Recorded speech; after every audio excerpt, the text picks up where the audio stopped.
Okay, so in this video, we're going to talk about the 68, 95, 99.7 rule, and then we're going to end up talking about the standard normal table, which is actually located in the back of your book, and I'll show you where that is in it when we get to it.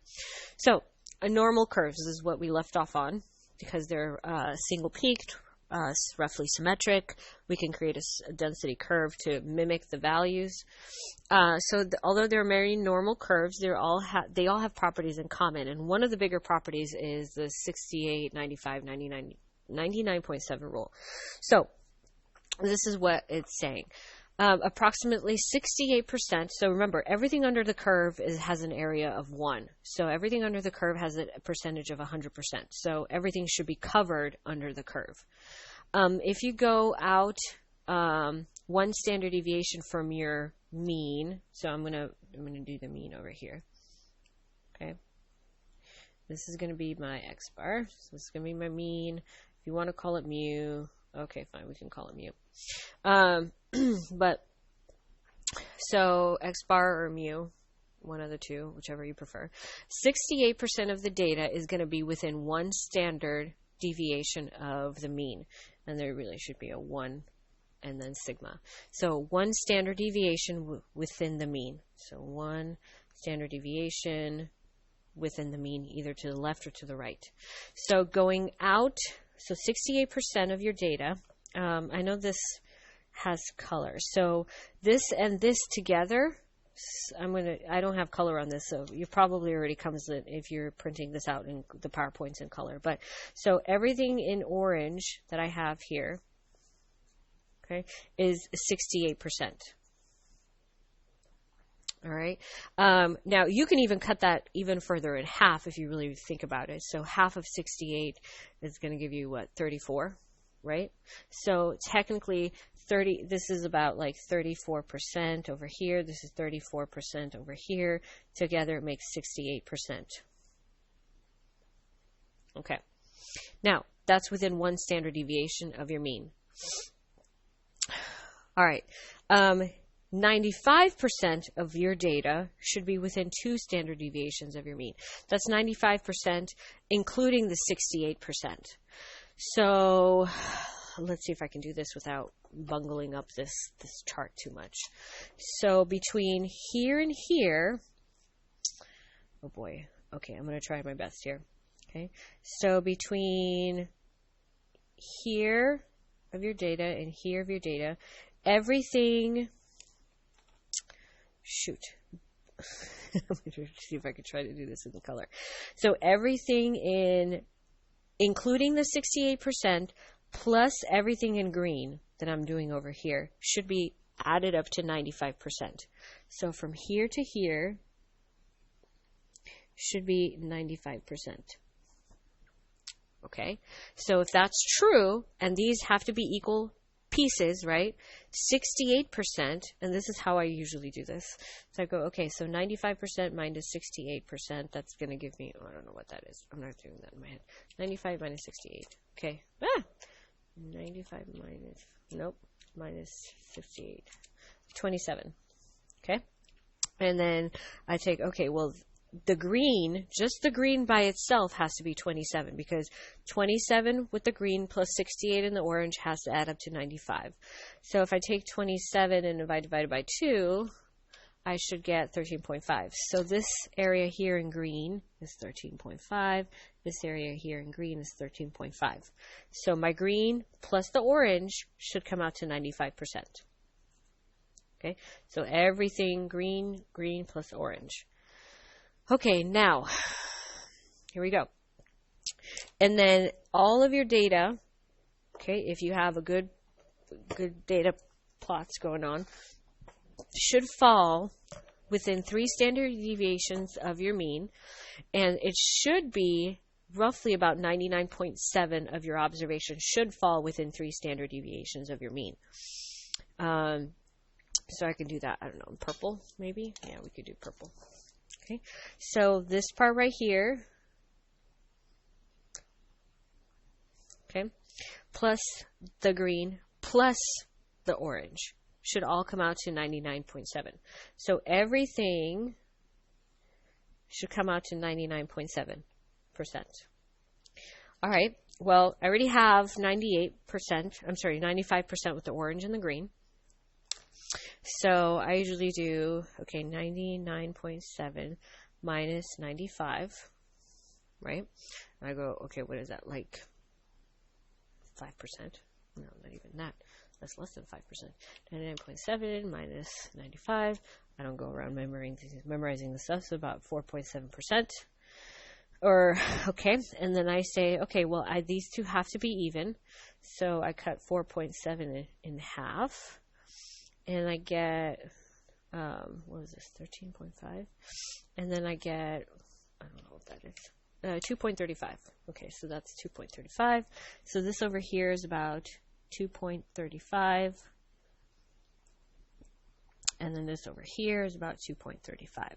So if I add the purple with the green with the orange all together, we should get 99.7% of our data. And then you have these little tiny outskirts right here, which account for, 0.3% of your data. Okay, we're not really that concerned about that. We really want most of the data to fall within 3 standard deviations, if not all of the data to fall within 3 standard deviations of your mean. 1 standard deviation of your mean would be really good. Okay. All right. So that's this. Sorry, I kind of bunged it up together, but I think you get the idea. All right, so the point is, why are we doing this?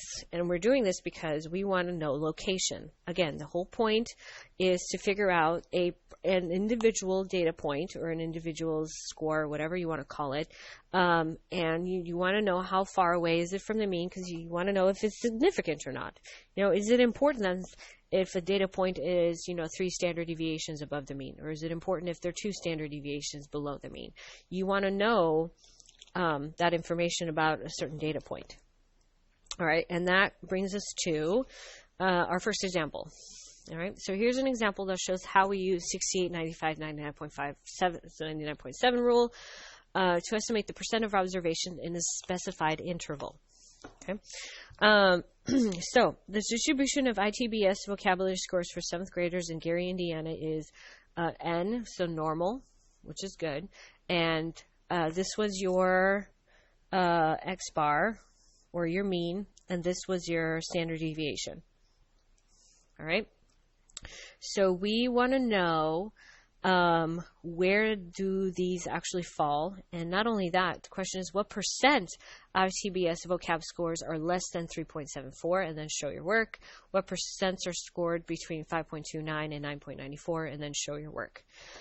Okay, so, because you want to know, you have a bunch of people who scored less than 3.74, right? Is that important? What percentage of people actually scored less than 3.74? All right, so the first thing that we're going to do is we're going to draw a normal curve. All right, so here's my normal curve. I'm going to use as much space as I possibly can. I suck at doing these things, but okay, that's as good as it's going to get. For some weird reason, it always looks like one of those Puritan hats. I can never draw anything else other than Puritan hats.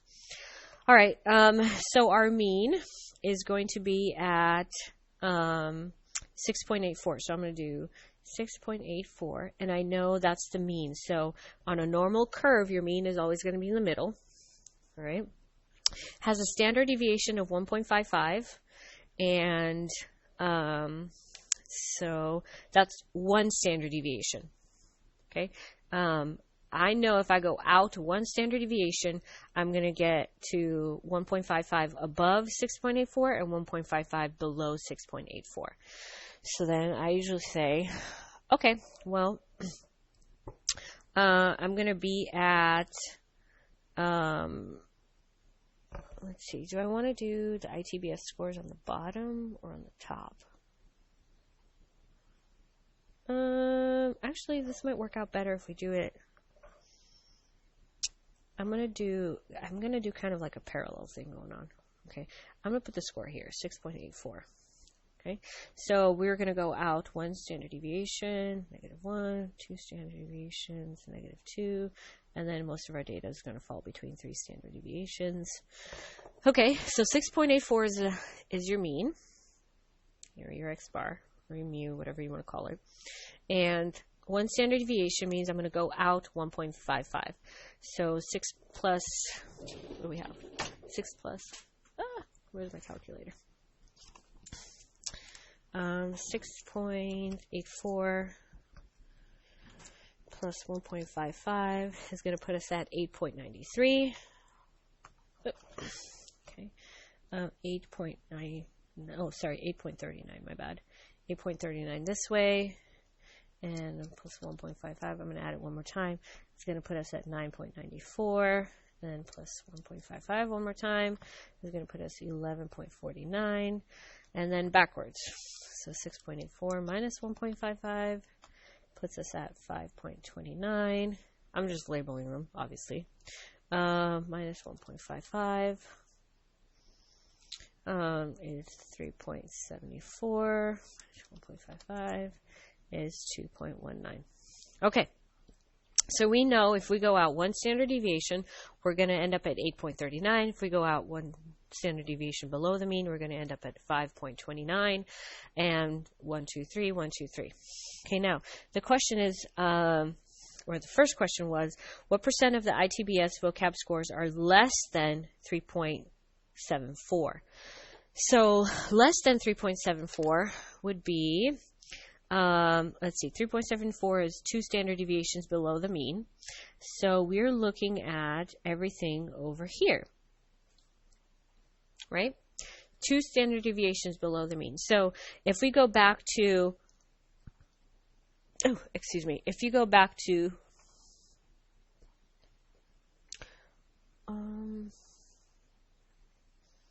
why is it giving me 1, 2, oh, that's the third one, 1, 2. I feel like something's wrong, and I don't know what.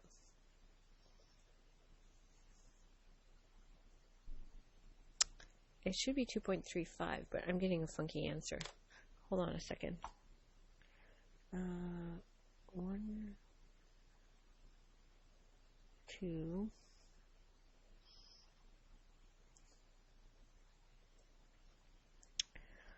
Okay, well,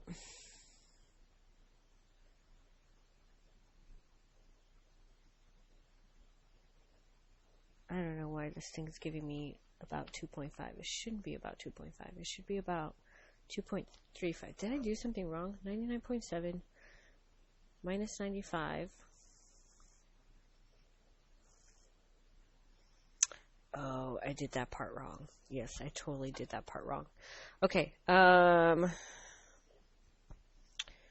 should be,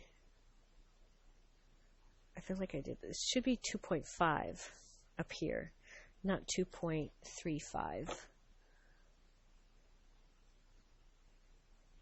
Yeah. What was in 2 state? 1, 2. So between 2 and 3. 1. It should be about 2.5. I'm pretty sure I did this part wrong, but my brain is just like so fried right now. I don't even know why. Okay, so everything is 99.7. I'm going to take away 95%. I should be left with 4.7. Okay, that makes sense. And divided by 2 is 2.35. But that's not all of your data. Okay, that's why it's all confusing. Okay, we didn't finish this out. Sorry, it's not the end of the world. It's not that big of a deal. So if this is 2.35 and this is 2.35, okay, that's, so 99.7, you're good to go. But you still want, okay, this is the part. You still want 100% of your data. So everything has to be 100% of your data. So between here and here. That's why our numbers are going to come out funky for this one, and you'll see why in a second. So you're missing 0.03, right? Because you're missing 100. So 100 minus 99.7 is going to be 0.3. No, 0.03, 0.3. And if you cut 0.3 in half, because you want this little piece and this little piece right here, you're going to get 0.15, right? 0.3 divided by 2, that gives you 0.15. So this part right here, this little itty bitty tail, is 0.15, and this little itty bitty tail is 0.15. Okay, now we can do some work, because that'll make more sense when I give you the answer for the second part over here. Okay, so let me just double check. 2.35 plus 0.15. Yep, okay, that works out. All right, now, this part right here where we left off. So we want to know how many, or what percentage of the scores fall below 3.74. So what percentage of the scores actually fall below your 2 standard deviations below your mean. But remember, your curve should actually go all the way down, even past 3. It should go until it flatlines out, right? So this part up here, okay, this little green part, I should have done it in purple because it actually corresponds to the same purple one here. This actually green, this little tiny green part was 2.35, right? 2.35, this little purple part right here. Okay, and then everything else below 2.35, sorry, 2.35%. I should say 2.35%. Everything else below this, the -3, was 0.15, and that's literally 0.15%. I should have said 0.15%, because we're talking about the whole thing being 100%. So this little part is 0.15%. So when you add these two together, okay, 0.15% plus 2.35%, you should get roughly around 2.5%. So in answer to the question, what percent of the vocab scores are less than 3.74? Okay, basically, what percent of the ITBS scores are less than 2 standard deviations below the mean? And the answer is 2.5%. So 2.5% of your data are below 3.74, or they're below 2 standard deviations below the mean. All right, now, the next one. What percent of the scores are between 5.29 and 9.94? All right, so we look over here, and we have 5.29 and 9.94. All right, so let's zoom in. So we want 5.29 to 9.94. So we know between, right? So we know that this part is in 1 standard deviation, right? Below and above. So this makes up 68% of the data. Just between 1 standard deviation below the mean, 1 standard deviation above the mean. So between 5.29 and 8.39, you are at 68% of your data. Okay? But you want the additional, right? You want to go 1 more standard deviation above the mean. So this part right here between 1 to 2 corresponds to the part in green, 13.5. And I'm pretty sure we did that one accurately. Okay? So this part in green right here is about 13.5%. So together, 68% plus 13.5% plus 13.5% should give you, I don't know what that is. I'm not doing that in my head. 81.5%. All right. So 81.5% of your data of your vocab scores are between 5.29 and 9.94. All right. That's why we want to do this. So please write a nice sentence describing those two. Okay. Next. We're not even through. I might have to cut this video in half too, because I already took way too long. So next we have the standard normal distribution. Okay. And this is going to be, you've seen this one before. Okay, so the standard normal distribution is a normal distribution with a mean of 0 and a standard deviation of 1. So that would look like this, right? A normal curve with a mean of 0 and a standard deviation of 1. Okay, that's from this part up here. So if that's the case, it should look pretty symmetric just like that. Okay, if a variable x has any normal distribution, okay, the mean and the standard deviation, then we use this to find the z-score. And the standardized variable, I should say, or the standardized score, which is what you've done before. but now we're just going to use them in a normal distribution in a normal density curve. All right, so this was your observation minus your mean divided by your standard deviation should give you the z-score. The z-score basically was the where in your standard deviation, or how far away are you from the mean. Okay. All right. And we do this very efficiently, actually, on something called the standard normal table. We're going to be using this table a lot in this class, so when you come to class next time when we do section 2.2, I'll have this out, and you will have this out and ready to go, because you will need to use it a lot, especially on tests. And it is in the back of your book. Okay, if you go to, I'm going to zoom out really quickly. It's in the back of your book, and it's in after the formulas for AP Stats exam, which we're going to get to when we get to them. After this page, you have the normal curve. Okay, so you have to look and see what this, each one of these is going to be just a little bit different, and they have to, it starts at negative 3.4, okay, goes all the way down to 0, and then it goes up to 3.4. Okay, this is going to be for a different one. This is going to be mostly what we're going to be concentrate on, the standard normal probabilities. You do not want to be in table B because that's the t distribution critical values. We're really concerned about. Those are tail stuff. We don't really want those right now. So this is your table, and we're going to be working from this table, okay, when we're talking about the normal curves. And they kind of took it and kind of snapshot out a little bit. But here is how this process goes. So let's say you have a z-score. So I guess we want to know, suppose we want to find the proportion of observation from the standard normal distribution that are less than 0.8. Okay, so that's with a z-score of 0.8. We can use table A. So we want to know the proportion. So basically, you have a z-score, or a standardized variable, okay, of 0.81. So this means it is going to be 0.81 standard deviations away from your mean. The question is, what is this probability under here? And it's easy to find using a table. Then you don't have to like keep cutting things in half and finding pieces of it like we did in the previous two problems. You could just use the table. And this is what it looks like, not as a snapshot, but like this.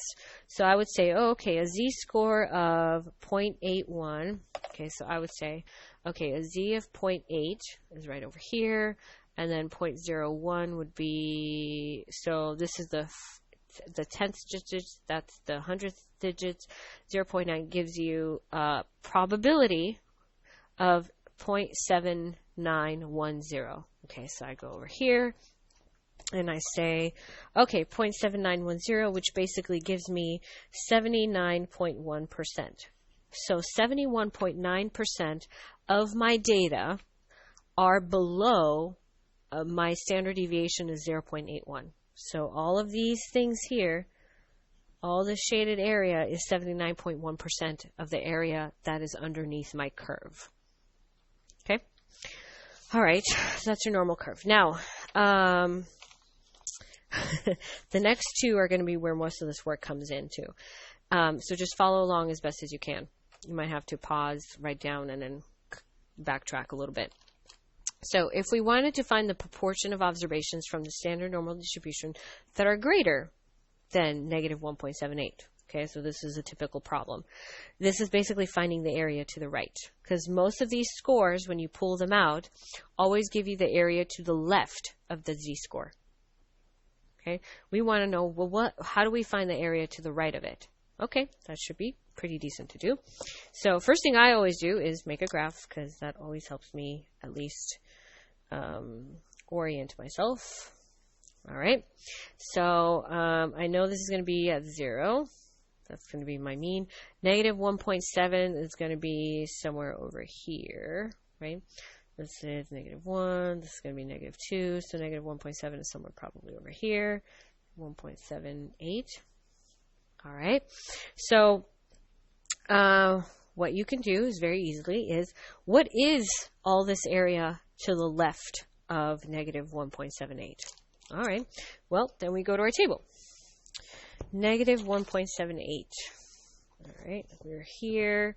Negative 1 should be negative 1.7. Negative 1.78 means I go all the way down. Where's my data, right? Negative 1.78. Make sure this is correct. So I got to follow my line. If I don't follow my line correctly, I always get lost. Okay, so we have 0.375. Okay, 0.375. So that means all the area under here, okay, up underneath or below negative 1.78 is going to be 0.0375, or better known as 3.75%. Okay. All right. Right. Is that right? 0.375, negative 1.78, right? 78. Okay. Negative 1.78, 0.375. Okay, we're good to go. Now, this is all the area here, but I don't want this area. I want the area to the right of it, because that was the question, right? The greater than would be everything that I haven't really talked about yet. Well, that should be easy enough. The whole thing is 100%, right?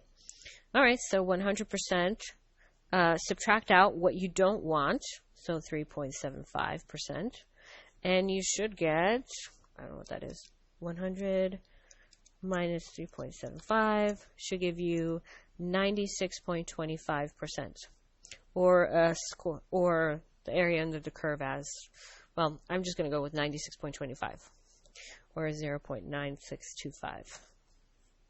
Okay, that's it. Okay, so if you want the thing to the right of your score, or of the z-value, then you just find out what's on the left of it, subtract out from 100%, and you should get 0.9625. Okay, now in between time. Okay, so that's to the right. Now what happens if you want to find the data points in between? Okay, so I'm going to draw the curve. There's my curve. I want to find the proportion of observations from the standard normal distribution that are between negative, this is 0, negative 1.25 and 0.81. Okay, so 0.81 is somewhere over here, and then negative 1.25 is somewhere over here.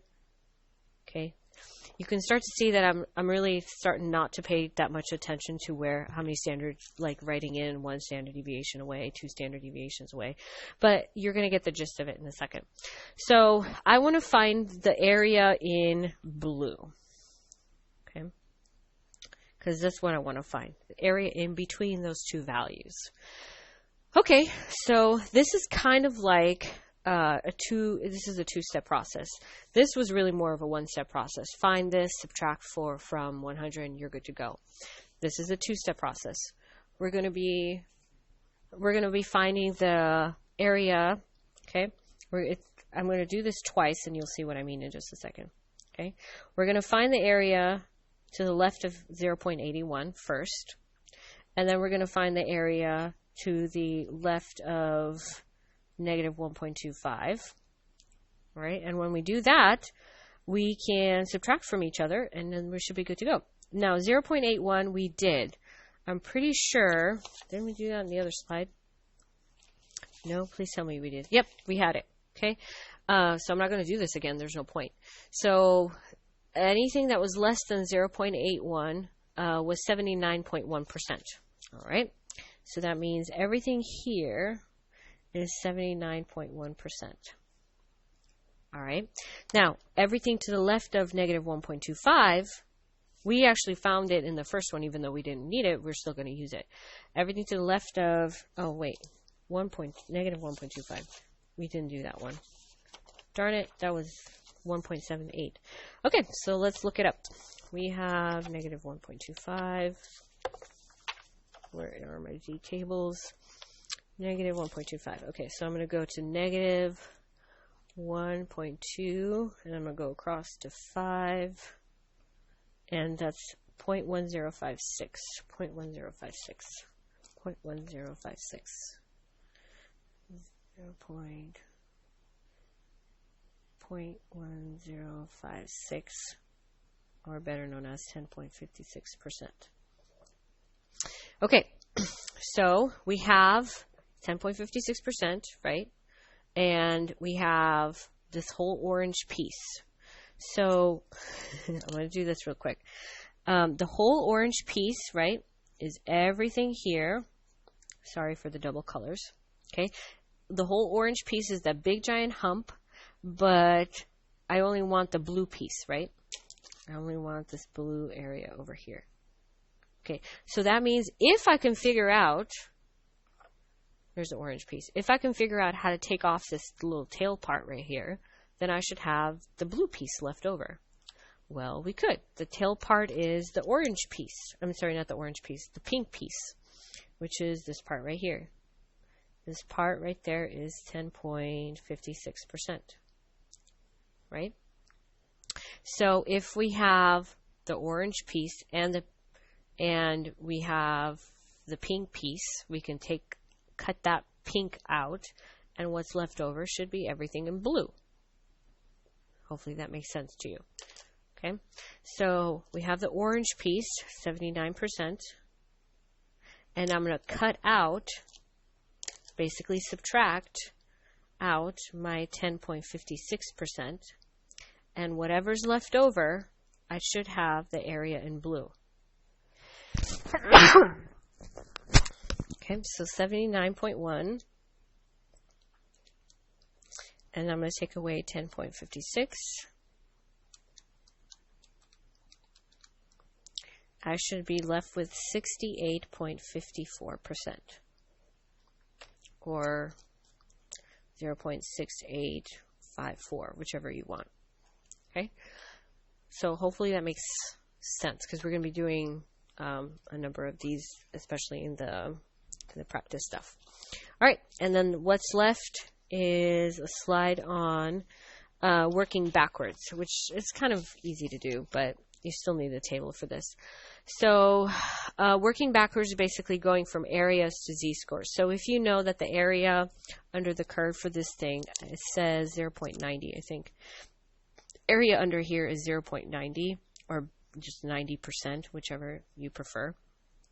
So if the probability is 0.9 or 90%, or the area under the curve is 0.9, the question is, what's the z-score that it corresponds to, or the z-value that it corresponds to? And you just use a table for this. Okay, so I just go, okay, table, where's my table? Okay, so these are your probabilities, right? So I want to find exactly 0.9, so I would say, okay, so I'm going to go to 0.96, 98, 90, 90. I want exactly 90, right? So I would say, oh, okay, well, it's got to be between these two. This 0.9 is going to be exactly between these two. So I look across to what my number is, and my number is going to be the third one. Okay, so it's going to be 1.2, but 1.2 is going to be in between 0.8 and 0.09. So then I would say it would be 1.285, right? I'm going to go in between 8 and 9, so I'm going to say 1.285. 1.285. So that is going to be my z variable. All right, and that's done this video. I'm really sorry it's super long, I know, but thanks for bearing with me.